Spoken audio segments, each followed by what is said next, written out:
Hello friends, today we are going to start chapter 7, electromagnetic induction.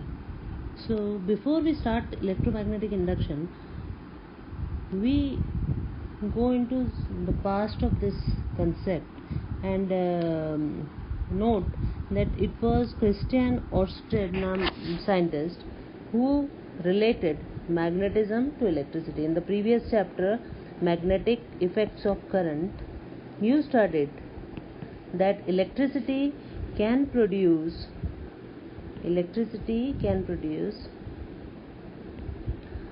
magnetism. In this chapter, you will study vice versa. So, first a quick recap of the previous chapter, magnetic effects of current. Here's a video which will tell you how the current produces magnetic field. You have studied about right hand thumb rule. This is my right hand. Now I curl my fingers along the direction of current. Then my thumb is pointing upwards. That is showing the direction of the field. If the current is reversed, that is if it is in this direction as my fingers are showing clockwise direction, then the thumb is pointing downwards. तो बच्चों, ये था right hand thumb rule का एक छोटा सा video जिसमें आप मेरे हाथ को देख सकते हैं. एक बार मैं अपने थंब से करंट दिखा रही थी और मेरी जो फिंगर्स थी वो मुझे बता रही थी कि मैग्नेटिक फील्ड जो है वो किस डायरेक्शन में होगा. अगर मेरा करंट ऊपर की डायरेक्शन में है तो मैग्नेटिक फील्ड किस डायरेक्शन में होगा. ठीक है, कैसे डायरेक्शन में आ रहा है? क्लॉकवाइज डायरेक्शन में, एंटी क्लॉकवाइज डायरेक्शन में. अब इस फिगर में देखें तो करंट जा रहा है नीचे की तरफ, तो जो मैग्नेटिक फील्ड प्रोड्यूस हो रहा है वो एंटी क्लॉकवाइज डायरेक्शन में हो रहा है. यहाँ पर आप देख सकते हैं एक सर्कुलर कॉइल, इसमें जो करंट जा रहा है it is flowing in a anti clockwise direction. Now, according to the right hand thumb rule in the previous video, अगर आपका करंट एंटी क्लॉकवाइज डायरेक्शन में जाता है तो जो मैग्नेटिक फील्ड है वो बाहर की तरफ आता है. बाहर की तरफ आएगा बच्चों और इधर चले जाएगा, बाहर से आएगा. ये आपने 10th में भी पढ़ा था. तो जब गोल करंट होता है तो मैग्नेटिक फील्ड कुछ इस तरह का होता है. और ये भी हम देख सकते हैं कि जो डॉट्स हैं, डॉट्स ये बता रहे हैं कि मैग्नेटिक फील्ड बाहर की तरफ है, और क्रॉसेस जो हैं वो ये बताते हैं कि मैग्नेटिक फील्ड इनवर्ट्स है, ये जो है. तो यहाँ पर आप वापस आइए और इधर देखिए कि अगर करंट हमारा एंटी क्लॉकवाइज डायरेक्शन में जा रहा है, इसका मतलब जो inner portion of the coil है, ये वाला पार्ट, ये नॉर्थ पोल की तरह एक्ट करेगा. ठीक है, यहाँ से, क्योंकि मैग्नेटिक फील्ड बाहर की तरफ आ रहा है. अब यहाँ पर इस कॉइल को अगर हम देखें तो यहाँ पर हम देख सकते हैं कि the current is flowing in a coil in this direction. Which direction? Clockwise direction. So the magnetic field inside the coil will be going into the coil and then coming out somewhere here and then going inside and coming out. So यहाँ से field अंदर जा रहा है. अंदर बच्चों field north और south magnet में हमने देखा होगा कि नॉर्थ से फील्ड बाहर निकलता है और साउथ में फील्ड अंदर जाता है.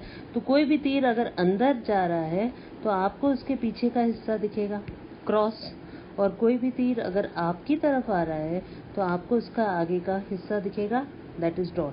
सो यहाँ पर क्रॉस बने हुए हैं. ये जो डायग्राम है यहाँ पे क्रॉस बने हुए हैं, यानी कि कॉइल का ये वाला जो ऊपर वाला हिस्सा है वो किसकी तरफ एक्ट करेगा? साउथ पोल पे. Here you can see a solenoid. Solenoid में आपने देखा कि करंट फ्लो हो रहा है, और करंट फ्लो होने की वजह से ये मैग्नेटिक फील्ड प्रोड्यूस हो रहा है. मैग्नेटिक फील्ड किस डायरेक्शन में बच्चों? मैग्नेटिक फील्ड ये जा रहा है. Magnetic field is like this. So solenoid produces.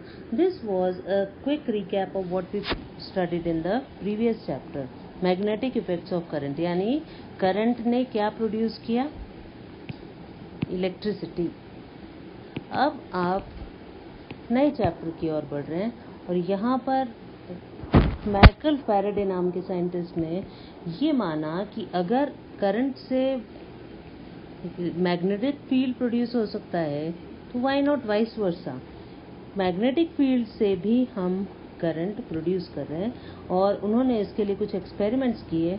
तो इस चैप्टर का जो नाम है वो है इलेक्ट्रोमैग्नेटिक इंडक्शन। जो फिनोमेना माइकल फैराडे ने नोट किया वो था इलेक्ट्रोमैग्नेटिक इंडक्शन। इलेक्ट्रोमैग्नेटिक इंडक्शन में 3 वर्ड्स दिख रहे हैं बच्चों, 3 वर्ड्स हैं। पहला वर्ड है इलेक्ट्रो, दूसरा वर्ड है मैग्नेटिक और तीसरा वर्ड है induction. Electro comes from current, magnetic comes from magnetic field, magnetism, and induction मतलब दूर से प्रोड्यूस करना, produce from without contact, produce without contact, from far, दूर से।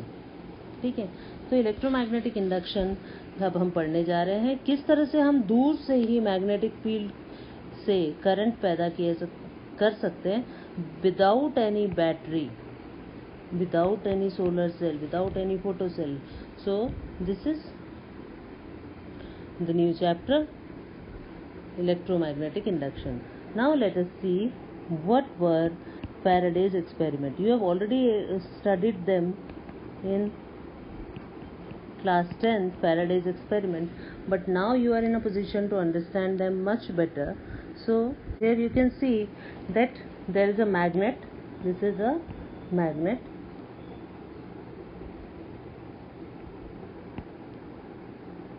and here is a coil. This is a coil. So Faraday ने क्या किया, एक मैग्नेट लिया और एक कॉइल ली और फिर ये नॉर्थ पोल को इसके पास लाया, कॉइल के पास. Now students, when he brought the knots towards the, अभी आप इसको मत देखिए, इनको मत देखिए, ये एक कॉइल है और इसके पास नॉर्थ आ रहा है. जब ये नॉर्थ जैसे जैसे वो पास लाया, उसने देखा कि ये जो गैल्वेनोमीटर है, ये डिफ्लेक्शन देने लगा. ठीक है, तो गैल्वेनोमीटर ने डिफ्लेक्शन दिया और वो किधर चला गया है. अब ये भी एक समझने की बात है कि गैल्वेनोमीटर होता क्या है. गैल्वेनोमीटर इज अ डिवाइस जो करंट को नापता नहीं है पर डिटेक्ट करता है करंट है या नहीं. जैसे आप घर में टेस्टर यूज़ करते हैं ना बच्चों, कहीं करंट है या नहीं वो देखने के लिए, तो गैल्वेनोमीटर भी एक उसी तरह का वो है इंस्ट्रूमेंट जो कि आपको ये बताता है कि सर्किट में करंट है या नहीं. तो जैसे ही फैराडे ने नॉर्थ को कॉइल के पास लाया तो गैल्वेनोमीटर में डिफ्लेक्शन हुआ. इसका मतलब कि यहाँ पर करंट इंड्यूस हुआ. Why induce? Because we have not touched this to this. We have just brought it near from far. See students, this is a plastic core and on which I have taken a long copper wire and wound on the plastic core, insulated copper wire. Across the ends of the copper wire, this is an LED connected, right? And these are 2 strong magnets. ये बाजार से भी मिलते हैं और इन strong magnets को मैं डाल देती हूँ इस कोर के अंदर. Now see what happens when I move it. See, can you watch that the LED is glowing? This is happening because the magnetic field produced by these magnets is cutting through this coil and the flux through this coil is continuously changing, giving rise to an EMF induced in this LED. So this is an illustration of Faraday's law which you can do at your homes easily. So students, अब हम समझेंगे कि magnetic flux क्या होता है. Magnetic flux magnetic field की ही तरह है, बस इसमें ये अंतर है कि किसी सरफेस में से गुजरने वाली पर unit area how many lines are crossing a given area, that is known as magnetic flux. So magnetic flux is represented by phi magnetic flux. आपने गॉस थ्योरम में पढ़ा था फ्लक्स, इलेक्ट्रिक फ्लक्स, कितना इलेक्ट्रिक फील्ड क्रॉस कर रहा है.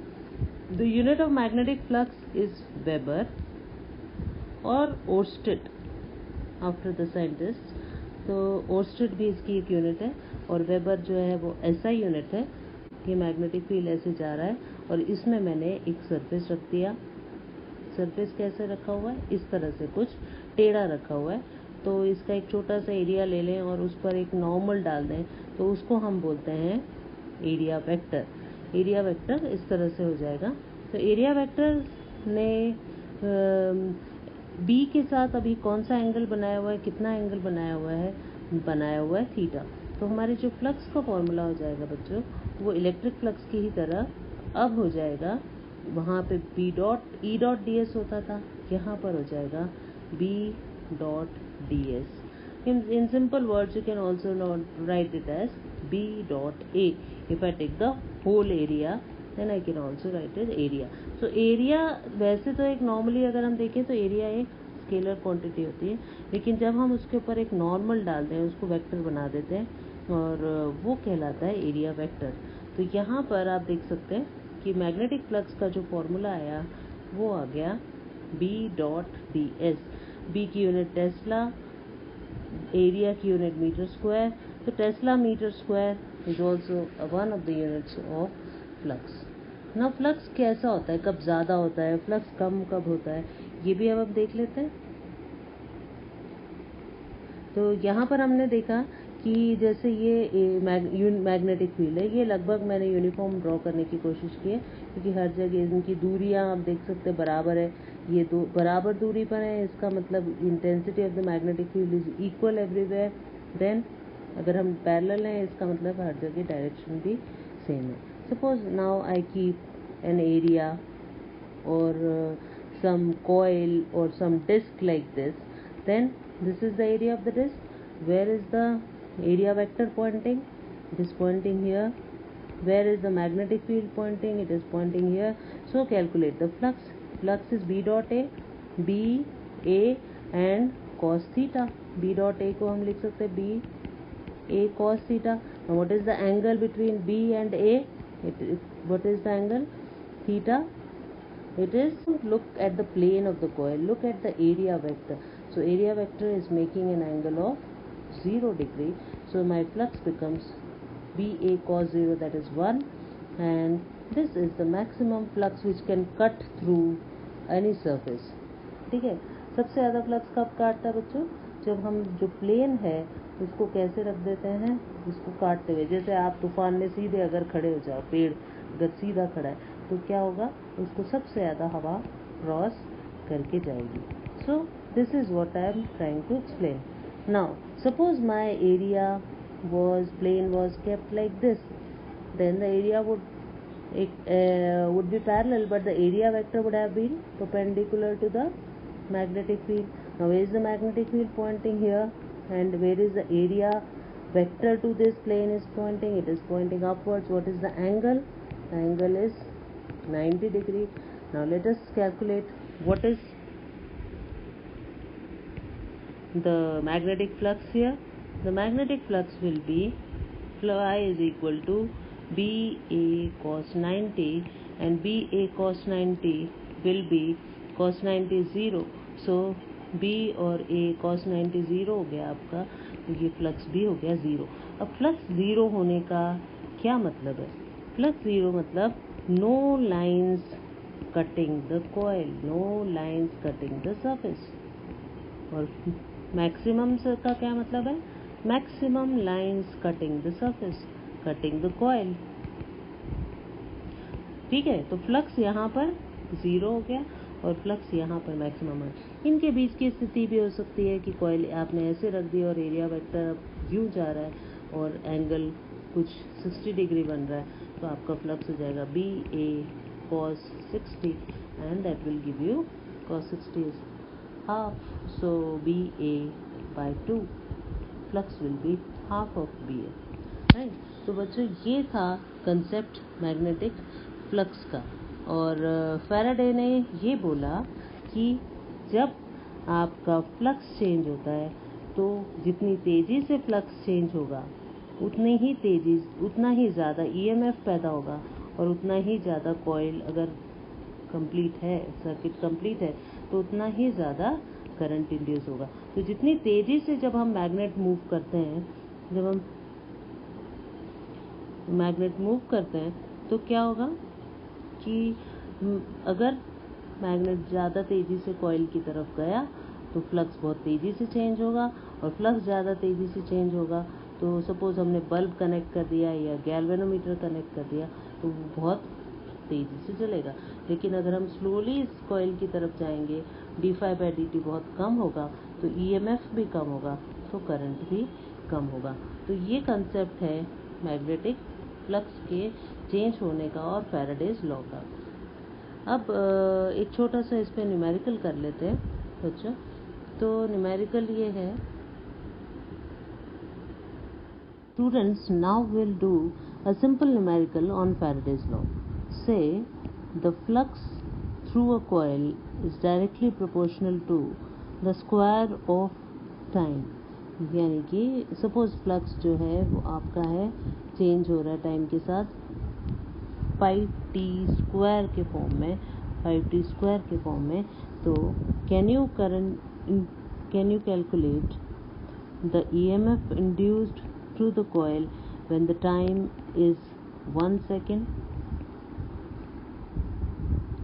So this will be d∅ by dt, d by dt of what is the flux, we put it here 5t², and we get 5 as a constant outside and 10t with a minus sign. Minus sign will tell you something about the direction, we'll come to it later. When I put time equal to 10 seconds, I can get EMF equal to minus 10 into 1, that is minus 10 volts. तो अगर ये flux change हो रहा हो इस तरह से तो 1 सेकेंड बाद जो स्थिति होगी वो ये होगी कि हमें 10 वोल्ट EMF उस कॉइल के अगेंस्ट मिल रहा होगा। ओके, तो इस तरह के कुछ question Lenz law, Faraday's law से रिलेट। बच्चों हमने अभी ये पढ़ा कि E is equal to minus d∅dt। अब इसमें फैराडे जी ने जो बात की थी वो ये की थी कि जब rate of change of flux ज़्यादा होता है तो EMF भी ज़्यादा होता है। Rate of change of flux ज़्यादा होगा तो he didn't mention anything about the direction of the EMF induced और द करंट इंड्यूस्ड। तो ये जो डायरेक्शन वाली बात है ये थोड़ी सी मिस्ट्री रह गई कि जब हम मैग्नेट को दूर ले जाएंगे तो क्या होगा, मैग्नेट को जब पास ले जाएंगे तो क्या होगा, नॉर्थ पैदा होगा, साउथ पैदा होगा, क्या पैदा होगा, ये लेंज लॉ ने डिस्कस किया। उन्होंने एक माइनस साइन इस लॉ में एक्स्ट्रा लगा दिया, और उन्होंने ये माइनस साइन इसलिए लगाया क्योंकि उन्होंने ये ऑब्जर्व किया कि current is induced in a direction that it opposes the cause to which it is due or which produces it। अब ये लैंग्वेज थोड़ी सी आपको कठिन लग सकती है, पर इसका मतलब क्या है? मतलब ये है कि एक सिंपल सा एग्जांपल लेते हैं कि सपोज मेरे पास एक मैग्नेट है, ये नॉर्थ पोल है और ये साउथ पोल है। इसके बाद फिर मेरे पास इसके पड़ोस में रखी हुई एक कॉइल है, उसमें गैल्वेनोमीटर लगा हुआ है। गैल्वेनोमीटर मुझे बताएगा कि करंट है या नहीं। अब जैसे ही इस मैग्नेट को मैं इस कॉइल की तरफ ले जाऊंगी तो क्या होगा बच्चों, इसमें डिफ्लेक्शन होगा क्योंकि इसमें करंट फ्लो होने लग जाएगा। अब ये जो करंट है ये किस डायरेक्शन में फ्लो होगा, इस कॉइल में जो करंट फ्लो होगा वो किस डायरेक्शन में फ्लो होगा, डायरेक्शन क्या होगी उसकी, तो वो हम देख सकते हैं लेंज लॉ की हेल्प से। Lenz law will tell me the direction, whether it will be clockwise और will it be anti clockwise. के बच्चों जब नॉर्थ को पास ले जाएंगे तो ये लॉ क्या बोलता है कि इसमें करंट तो इंड्यूस होगा, करंट इस कॉइल में जरूर इंड्यूस होगा। क्यों? क्योंकि इससे गुजरने वाला फ्लक्स चेंज हो रहा है या तो बढ़ रहा है। चेंज के दो मतलब हो सकते हैं, चेंज मतलब या तो इंक्रीज होना या फ्लक्स का डिक्रीज होना, तो दोनों में से कुछ चीज हो रही है। यहाँ पर क्या हो रहा है, फ्लक्स जो है वो बढ़ रहा है, धीरे धीरे मैग्नेट पास आ रहा है, उसका जो स्ट्रॉन्ग वाला फील्ड है अब वो इस एरिया को कट कर रहा है, तो अब फ्लक्स बढ़ रहा है। अब फ्लक्स बढ़ने की वजह से ये जो कॉइल है ये क्या कोशिश करेगी, ये कोशिश करेगी कि इसमें ऐसा कुछ करंट प्रोड्यूस हो कि ये मैग्नेट इसके पास ना आ पाए। क्यों? क्योंकि इसके मैग्नेट के पास आने से ही ये EMF प्रोड्यूस हो रहा है, तो मैग्नेट को बोले कि पास मत आओ। तो मैग्नेट को भगाने के लिए इसे क्या करना पड़ेगा, अपने आप में नॉर्थ डेवलप करना पड़ेगा। अब नॉर्थ पोल यानी एंटी क्लॉकवाइज डायरेक्शन में जब करंट, जैसे आपने ऊपर पढ़ा था कि जब नॉर्थ होता है तो करंट जो है वो एंटी क्लॉकवाइज डायरेक्शन में फ्लो होता है। तो ये जो coil है, this will develop, the face which is towards the north of the coil will develop a north polarity and the current will start flowing. Now what if suppose south pole is approaching the coil? एक coil है, coil में current है, किस direction में वो हम पता करेंगे।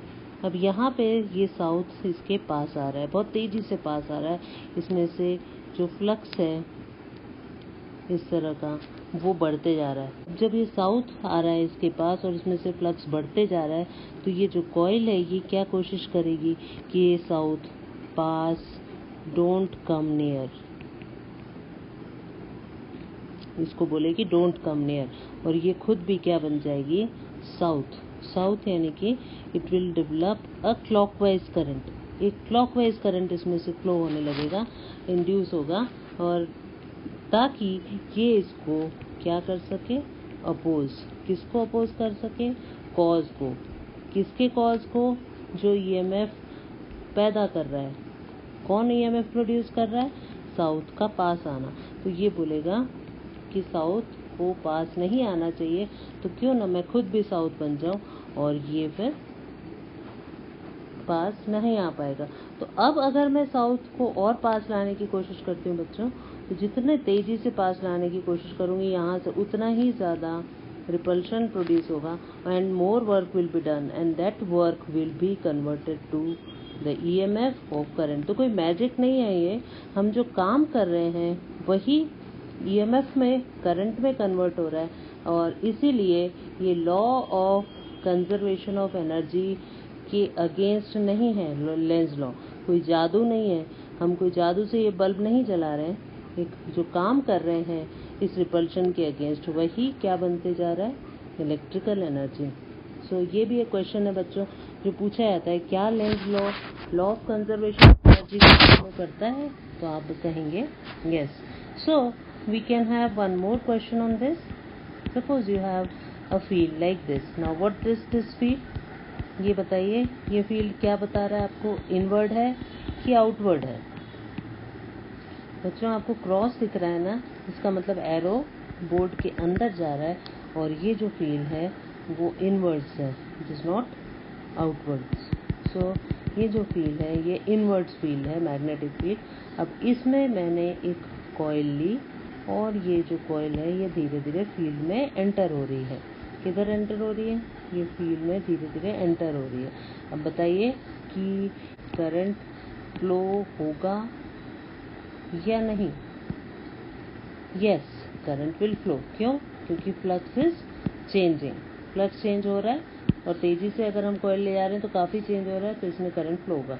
लेकिन अब ये नहीं पता कि करंट वो ऐसे फ्लो होगा या उल्टा फ्लो होगा, ये हमें नहीं पता। तो अब हम ये देखेंगे with the help of Lenz law. Lenz law ये बोलता है कि करंट ऐसा प्रोड्यूस होगा, उस डायरेक्शन में प्रोड्यूस होगा कि वो अपने पैदा होने वाले कारण को रोकेगा। अभी देखो, जब ये कॉइल इस फील्ड के अंदर घुस रहा है, तो इसमें से कटने वाला फ्लक्स क्या हो रहा है, फ्लक्स क्या हो रहा है, बढ़ रहा है, इंक्रीज हो रहा है। तो अब, और वो फील्ड कैसा है, डाउनवर्ड फील्ड, इंक्रीज हो रहा है।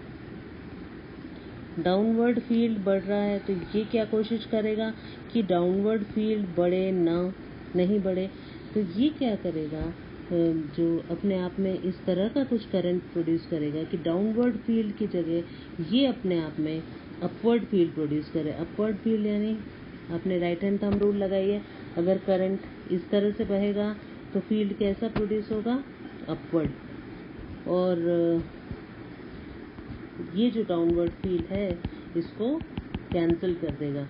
तो जैसे ही कॉइल कोई फील्ड के अंदर घुसने लगती है, तो अपोजिट डायरेक्शन में फील्ड प्रोड्यूस होने लग जाता है इस कॉइल में, और इस तरह से अकॉर्डिंगली करंट भी फ्लो होने लगता है। जब तक ये कॉइल इसके अंदर चलती रहेगी तो कुछ डिफ्लेक्शन गैल्वेनोमीटर में आपको देखने को नहीं मिलेगा। क्यों? क्योंकि फ्लक्स अब चेंज नहीं हो रहा है। लेकिन जैसे ही ये कॉइल फील्ड से बाहर आएगी तो फिर से यहाँ जो गैल्वेनोमीटर है इसमें डिफ्लेक्शन शुरू हो जाएगा। क्यों? क्योंकि अब की बार आपका जो फ्लक्स है वो बिल्कुल उल्टा हो रहा है। फ्लक्स क्या होने लग गया बेटा? अब ये फ्लक्स जो है वो डिक्रीज हो रहा है। फ्लक्स डिक्रीज हो रहा है और फ्लक्स क्यों डिक्रीज हो रहा है? डाउनवर्ड फील्ड डिक्रीज होने की वजह से। अब इसको क्या फील हो रहा है कि अरे मेरे में से जो डाउनवर्ड फील्ड था वो तो धीरे धीरे कम होते जा रहा है। ऐसा तो नहीं होना चाहिए, जो डाउनवर्ड फील्ड है ये कम नहीं होना चाहिए। तो ये क्या बोलेगा कि मैं खुद भी क्यों ना डाउनवर्ड फील्ड प्रोड्यूस करूँ। तो डाउनवर्ड फील्ड प्रोड्यूस करने के लिए इसको जो करंट है वो कैसा फ्लो करना पड़ेगा? इस डायरेक्शन में बच्चों, क्योंकि जब साउथ या क्लॉकवाइज डायरेक्शन होता है तब ही डाउनवर्ड फील्ड इस कॉइल का प्रोड्यूस होगा। दूसरी थी तो इनवर्ड फील्ड बढ़ रहा था तो ये कम करने के लिए आउटवर्ड फील्ड प्रोड्यूस करती है। So this is a demonstration of Lenz law. We can also see it from conceptual problem, the EMF produced by a moving copper ring. You see here, first the ring is here, there is no current here. क्यों? क्योंकि कोई flux जैसी चीज नहीं है। अब जैसे ही ये यहाँ पर आ गई, जैसे ये यहाँ आई तो क्या हुआ? यहाँ पर आप देख सकते हैं कि फ्लक्स धीरे धीरे बढ़ रहा है। फील्ड कैसा है? फिर से क्रॉस वाला फील्ड है, अंदर की तरफ फील्ड इसको काटने लगा अंदर वाला फील्ड। तो अब इसमें से जब फील्ड बढ़ा तो ये क्या कोशिश करती है? उल्टा फील्ड प्रोड्यूस करने की।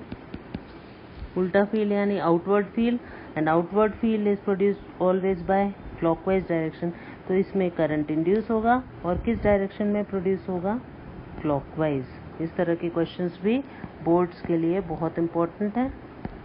अब ये नीचे गिरा, अगर बच्चों ग्रेविटी है तो ईएमएफ बहुत तेजी से बढ़ता भी जाएगा। यहाँ पर फिर कोई नो करंट दिखा रहा है। नो करंट क्यों? क्योंकि ये जो फील्ड है ये यूनिफॉर्म है और फ्लक्स कब इंड्यूस होता है? जब फ्लक्स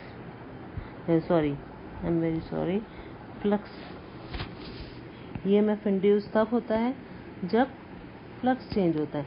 तो फ्लक्स चेंज कब हो रहा है? सिर्फ जब रिंग यहाँ पर घुसती है और रिंग जब बाहर निकलती, इस दौरान फ्लक्स चेंज नहीं हो रहा है, तो यहाँ पर कोई करंट नहीं। एक जैसा जब फ्लक्स मिल रहा है उसको तो कोई करंट पैदा नहीं होगा। चेंज जरूरी है, d/dt जरूरी है फ्लक्स के लिए। अब जैसे जैसे ये बाहर निकलेगी, जैसे ये रिंग बाहर निकलेगी तो फिर इसमें कुछ हलचल शुरू हो जाएगी। क्यों? क्योंकि फ्लक्स चेंज होगा।